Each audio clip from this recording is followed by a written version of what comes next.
Hi, sweeties. How are you doing? Welcome to Naya Sim or Simnaya, and thank you all so much for all the love and support. Hope you all are doing great. Today, we'll be talking something very important, and it's about a video that I came across, and I thought I should bring this here because most times they deny about all this happening or them doing all this to Black people.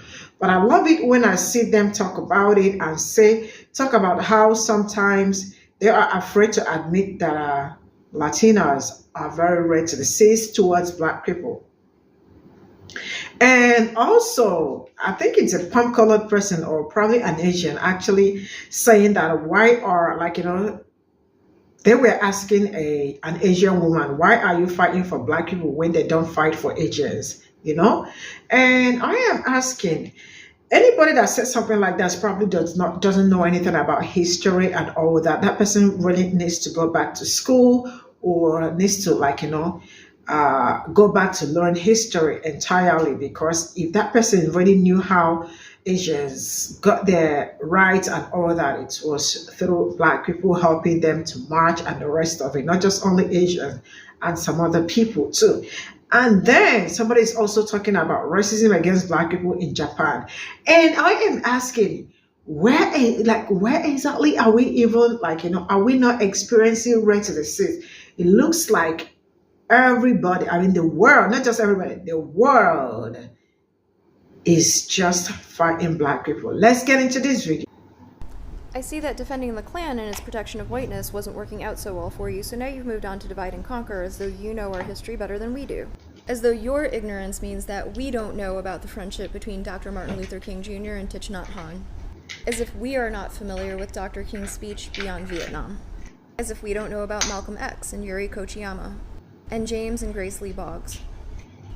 And that Frederick Douglass advocated for Chinese Americans in his speech on composite nationality. And that David Fagan was one of the Black soldiers who fought for Filipino liberation. And that Cottrell Lawrence Dellum, and Charlotta Bass, and Bayard Rustin, and many Black Americans spoke out against the forced relocation of Japanese Americans to internment camps during World War II. They went to California to protect their property. They sent letters and gifts and went to the internment camps to visit families and bring their children ice cream. And that Ron Dellums was a champion for the 1988 Civil Liberties Act, which paid reparations to Japanese Americans who had been interned during World War II. And how Japanese Americans joined with Black American activists to have the Emergency Detention Act repealed, which threatened to round up radical Black leaders and put them in concentration camps during the 1960s and 70s. That Jesse Jackson helped bring national attention to the death of Vincent Chin. That Al Sharpton stood with Asian Americans during the increase in hate crimes in 2020 and 2021. And Steph Curry raised funds for victims of the Atlanta spa shooting. That over 70 Asian American organizations are strong supporters of Black reparations. That many of us understand that life is more important than property, and that when Black lives are threatened, everybody's lives are threatened. And while the history of Black and Asian solidarity in the United States is long and often not taught, what's most important is that we are not fighting for each other as allies, we are fighting with each other as accomplices. Because advocacy is not transactional. We do not pick and choose whom we help based on what benefits us.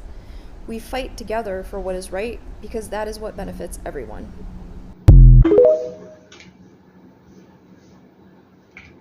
Okay, my turn. Something that I'm not afraid to admit as a Latina is that a lot of non-Black Latinas will not only speak over Black women, but will also insert themselves in conversations and try to make them about themselves. You are just goals for so many young Black women who just look up to so many women. So many women. Yeah, for women too, but for Black women, we need... That's just Gina Rodriguez being Gina Rodriguez. We know that Black women give you heebie-jeebies. Anyway, she then goes on and contradicts herself. I got into the arts so that I can hopefully create a path to have a reflection for our community, for Latinos, I thought we were talking about all women. Now this next clip of J-Lo isn't as obvious, but I'll give context after. It's just the norm. Yeah, for sure. When you no longer need to ask that question. Mm-hmm. Right. Yeah. I think when I first started, one of the things that I wanted to do, because I was Puerto Rican, Latina. Lupita Nyong'o is saying that it's basically really trendy right now to work with underrepresented communities, and she's sharing her experience as a black woman. And immediately after, J-Lo has to bring up the fact that she's Puerto Rican, that she's Latina. Do you think that she knows that Lupita Nyong'o was born in Mexico and speaks fluent Spanish? And my last example is none other than Salma Hayek. Unfortunately, there is no video or recording of this conversation, but it's arguably the worst one. She basically got into a heated discussion with Jessica Williams and says a bunch of crazy shit like, who are you when you're not black and you're not a woman? Who are you? What have you got to give? So when you say women of color, Jessica, do you mind if I look into your eyes? And I interrupt because I feel misunderstood. It's not shutting you up. I feel misunderstood at one point. We should also be curious about our brain. By being the best that you can be. That's what I was trying to say to you. Let's not spend all the time in the anger, but in the investigation. And finally, baby, I'm Mexican and Arab. I'm from another generation, baby, when this was not even a possibility.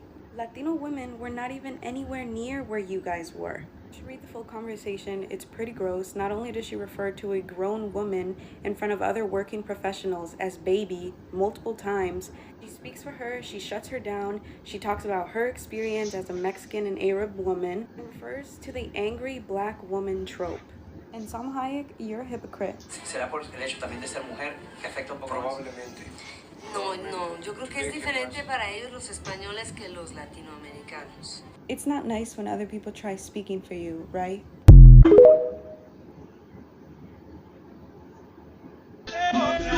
Believe it or not, a lot of Hispanic people are very much so anti-black and racist towards black people. And it'd be so unprovoked.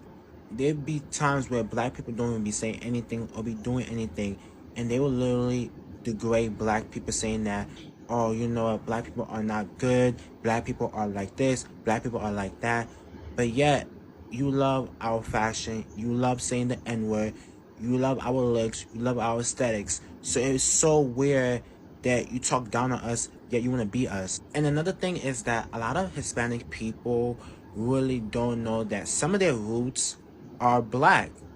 They will deny it every single time. You could tell a Dominican person that, you know, their ancestors were black or they had some black roots. They will literally deny it. They will be like, no, I'm not black. Stop calling me black. We're not talking about your ethnicity. We're talking about your race. A lot of them look like my skin color, and they would deny every single allegation of them being black. What's so crazy is that, though, if the cops were to pull you over, they would say that you're black. They don't care about your ethnicity. They care about your skin color and your skin complexion. They would categorize you as a black man or as a black woman. So I don't know why they hate black people so much. I don't know, maybe it's self-hate. I don't know, maybe it's part of the culture, but it's weird to me. This is Racism in Japan 101. I'm going to be giving you guys a historical background of racism against black people in Japan. All of this information is available online, and if you want to learn more, please look up John G. Russell, who is a black scholar who lives in Japan. Many countries around the world, including Japan, have a negative image of black people because of the transatlantic slave trade. And you might think that Japanese people don't know about blackface or slavery, and this is just not true. It was in the 16th and 17th century that Japan made the initial contact with Africans because of the slave trade. Through this contact, Africans were referred to as subhuman and animals and monkeys, etc. Further down the line, in 1854, Japanese people were shown minstrel shows for the first time. These minstrel characters would resurface in the 20th century as sambo dolls. If you don't know what a sambo doll is, please Google. Yeah.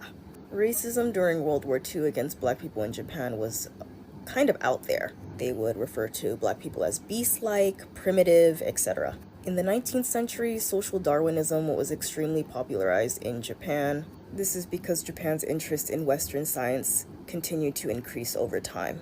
In the post-war period, this idea of racial hierarchies continued to trickle into Japanese society. Fast forward to the 21st century, and black skin is now completely fetishized. Nevertheless, we see African and African American dance, style, fashion, music, all integrated into Japanese modern entertainment. Through this process of globalization, the commodification of black culture continues to increase in Japan today. In Japanese media, black people are seen as beast-like, over-sexualized, etc. In addition to this, a lot of Japanese youth like to do dread hair, or just do dreads, or darken their skin with excessive tanning, or adopt a black lifestyle. This is just basic information. If you want me to go more in depth, please ask me. I just woke up and Japanese people are mad as fuck in the comments, and I just want to address some things. There are people denying the racism in Japan altogether against black folks. Y'all have a history of having blackface in entertainment channels, and this is just from a few years ago. Y'all hate the Ainu, y'all hate the Zainichi Koreans, y'all hate the fucking Burakumi. Y'all don't like a lot of people. Why? Because y'all colonized a lot of people. Y'all hate Korean people, y'all hate Chinese people. And if you want to be like, well, I personally don't, look at your history. Individualism does not negate the communal shit that y'all did. And yes, this is not all Japanese people, obviously, but y'all have this history and you need to confront it instead of denying it. And I'm gonna be the one to tell you, I'm not scared of y'all. I'm not scared of y'all. So wake up. So this is all I have from the stitches. And what are they denying? Let me start with that. What exactly are they denying? Because there is nothing to deny here. I mean, it is just really very glaring that nobody likes black people. I don't know if I think, yes, I don't want to use hate because it's a very strong word.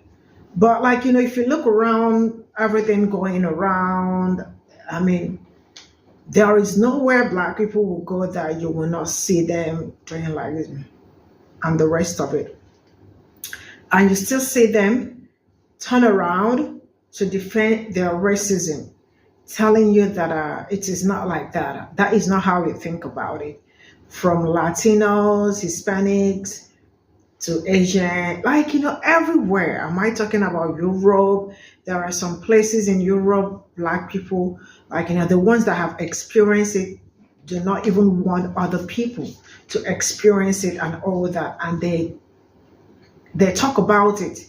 They say it openly because each time we talk about it, they tell you that you're probably exaggerating and all that. But this is what is happening. I have seen a lot of black, not even I have seen, I mean, like, this is what I do here, bringing up all this, like, I see a lot of it, right? And sometimes you ask yourself, how did people get to this level? Because there are some things you see, you do not even know how people got to that level of, like, not liking their fellow human being. Because I really don't know what will make me, like, not want to see other people, not want to talk to them, not just want to accept them just because of that. I don't know if it is the skin color or the propaganda that happened back there, and then they use the media and all that. I mean, it happened both ways, but I think we have grown. I mean, it is time we start educating ourselves. There are times you let people educate you, but at times you sit back and you educate yourself. So I do not think this really got to do with the propaganda and all that, because I feel like this is 2024. A lot has changed. The internet is all over. But then when you think some of those racism are going to be coming from older people, you find out that it is also coming from younger people that are supposed to know better, and that are supposed to understand better. So sometimes you sit back and you know that this is just some people's lifestyle, or this is just how they were brought up. And sometimes all these are somehow what they learn from their families, parents and all that, because I have seen a lot of them actually testify to it, how their parents were so anti-black and all that. I mean, they could let everybody come into their houses. They could, like, as long as you are not black, once you turn up with a black person, that is the end of it. I mean, like, they warn you that I do not want to say this black. So I really don't know what black people done or did that made a lot of people, like, have this terror. There are sometimes some of them, when you walk past them, you see them trying, all this trying to, like, hold their bags and Ooh, ooh, it's really amazing. But this is something we experience, like, day in, day out. It is not something that people are not making up. Nobody is making up. Black people are widely traveled and all that, and they get their own fair share of racism all the time. And I really don't know why they behave like that, but I think that even in the end, some of them are just brown color, nothing so special. But seeing a minority also act like, I mean, it's kind of weird, excuse me. It's really weird, but it is what it is. Some of them are actually coming out to say we are so racist towards black people. We talk over black people and the rest of it. So most times it is not us trying to make stories. All this happen. They are still happening. And all we do is try to create awareness because we are not going to stop talking. They actually said stop talking about it and it's going to go away, but it is not going away. So we are going to keep hammering on it. So see you all in my next video. Bye for now.